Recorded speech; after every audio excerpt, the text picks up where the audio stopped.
Talk to me nice, talk to me honestly. Look in my eyes, don't let it fall on me. Say you a good guy, make me believe it.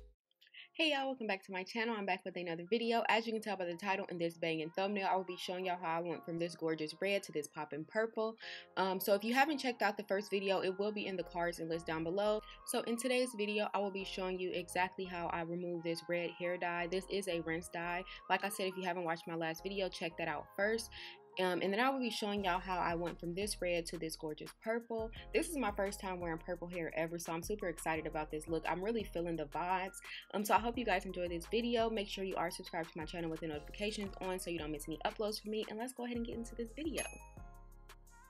So this is what the hair looks like before I started the process. So I will be using clarifying shampoo, baking soda, dish detergent. Also, I will be using this bucket, and you'll need a brush just so you can mix everything in. I kind of just eyeball measure. I really didn't like put a certain amount. I feel like each time I put a different amount. And this is not my method. I've watched like a couple videos on YouTube on how to remove hair dye, so I'm following the videos that I saw. So yeah, this is going to be the first round of the hair dye removing. As you can see, the moment you put it in the water, because it is rinse, it's coming off like instantly. But yes, I did, I believe, 3 rounds of this. So I just kept on putting it in the water. I did leave it in the water the first round for not even 5 minutes because it was so much color in it. I'm like, it's obviously not going to keep stripping its color out. It's going to continue to dye the hair because it's just sitting in water. But I did do this like 3 times. So now this is the second round. As you can see, it did take a lot of the dye off. One thing I didn't like about this method is that the hair was really foamy because of the baking soda and the dish soap. But like I said, it got the dye out, so it did the job. So yeah, so I'm going to be doing the second round now. I'm just trying to make sure the hair is not like too tangled or whatever. As y'all can see, each round the water is getting a little bit lighter, but as you can tell, this round is still dark water, so I don't want to leave it in here too long because I feel like it's just going to continue to dye the hair. So I believe I'm doing one more round after this. Honestly, I feel like I could have stopped right here because I was dyeing it purple, and I feel like it would have just gave me a darker purple, but this is what it looks like before the final round.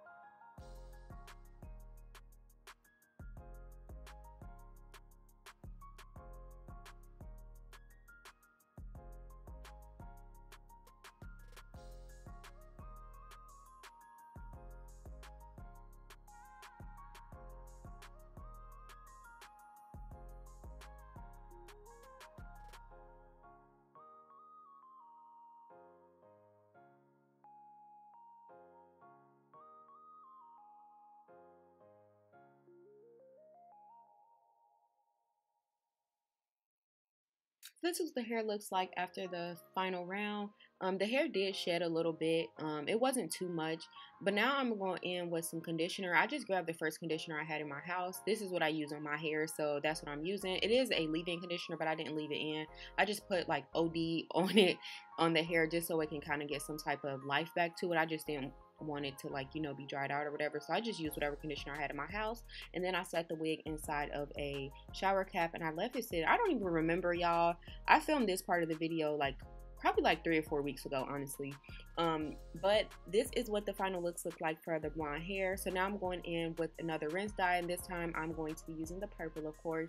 The color hair dyes I will be using will be listed down below, but I started by putting the darkest purple shade in there first, and then I mixed that around. I did add some of the other, I think it was periwinkle. I did add some of that in, but it wasn't as much as I did with the darker purple. I can't remember the name of that one.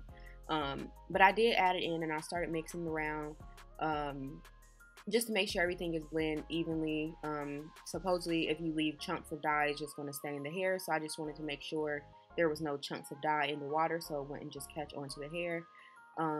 And I also, another thing that I did was I put the ends in first because I wanted the ends of my hair to be a little bit darker. I didn't want like that super ombre effect, but I did want the ends of my hair to be a little bit darker than the top. And then I went in and added a little bit more dye while the ends was sitting there, just so it could be extra darker purple. Because I just kind of felt like the hair was going to turn pink. Honestly, these aren't the purple shades that I was going for. Honestly, I was going for the lavender, but they didn't have it at the hair store I went to, so I went with the colors that they had. But yeah, also you can't really tell in the video, but while I was dipping just a second ago, I was actually pulling the hair up.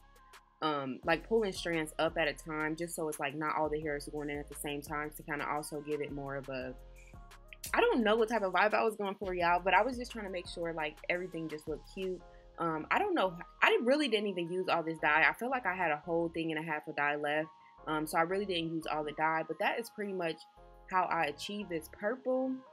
If you guys enjoyed this video, make sure you do give this video a thumbs up. Also, make sure you are subscribed with the notifications turned on so you don't miss uploads from me, of course. And I hope y'all enjoy. Like I said, I probably said that already, but I hope y'all enjoy, and I will see y'all in my next video.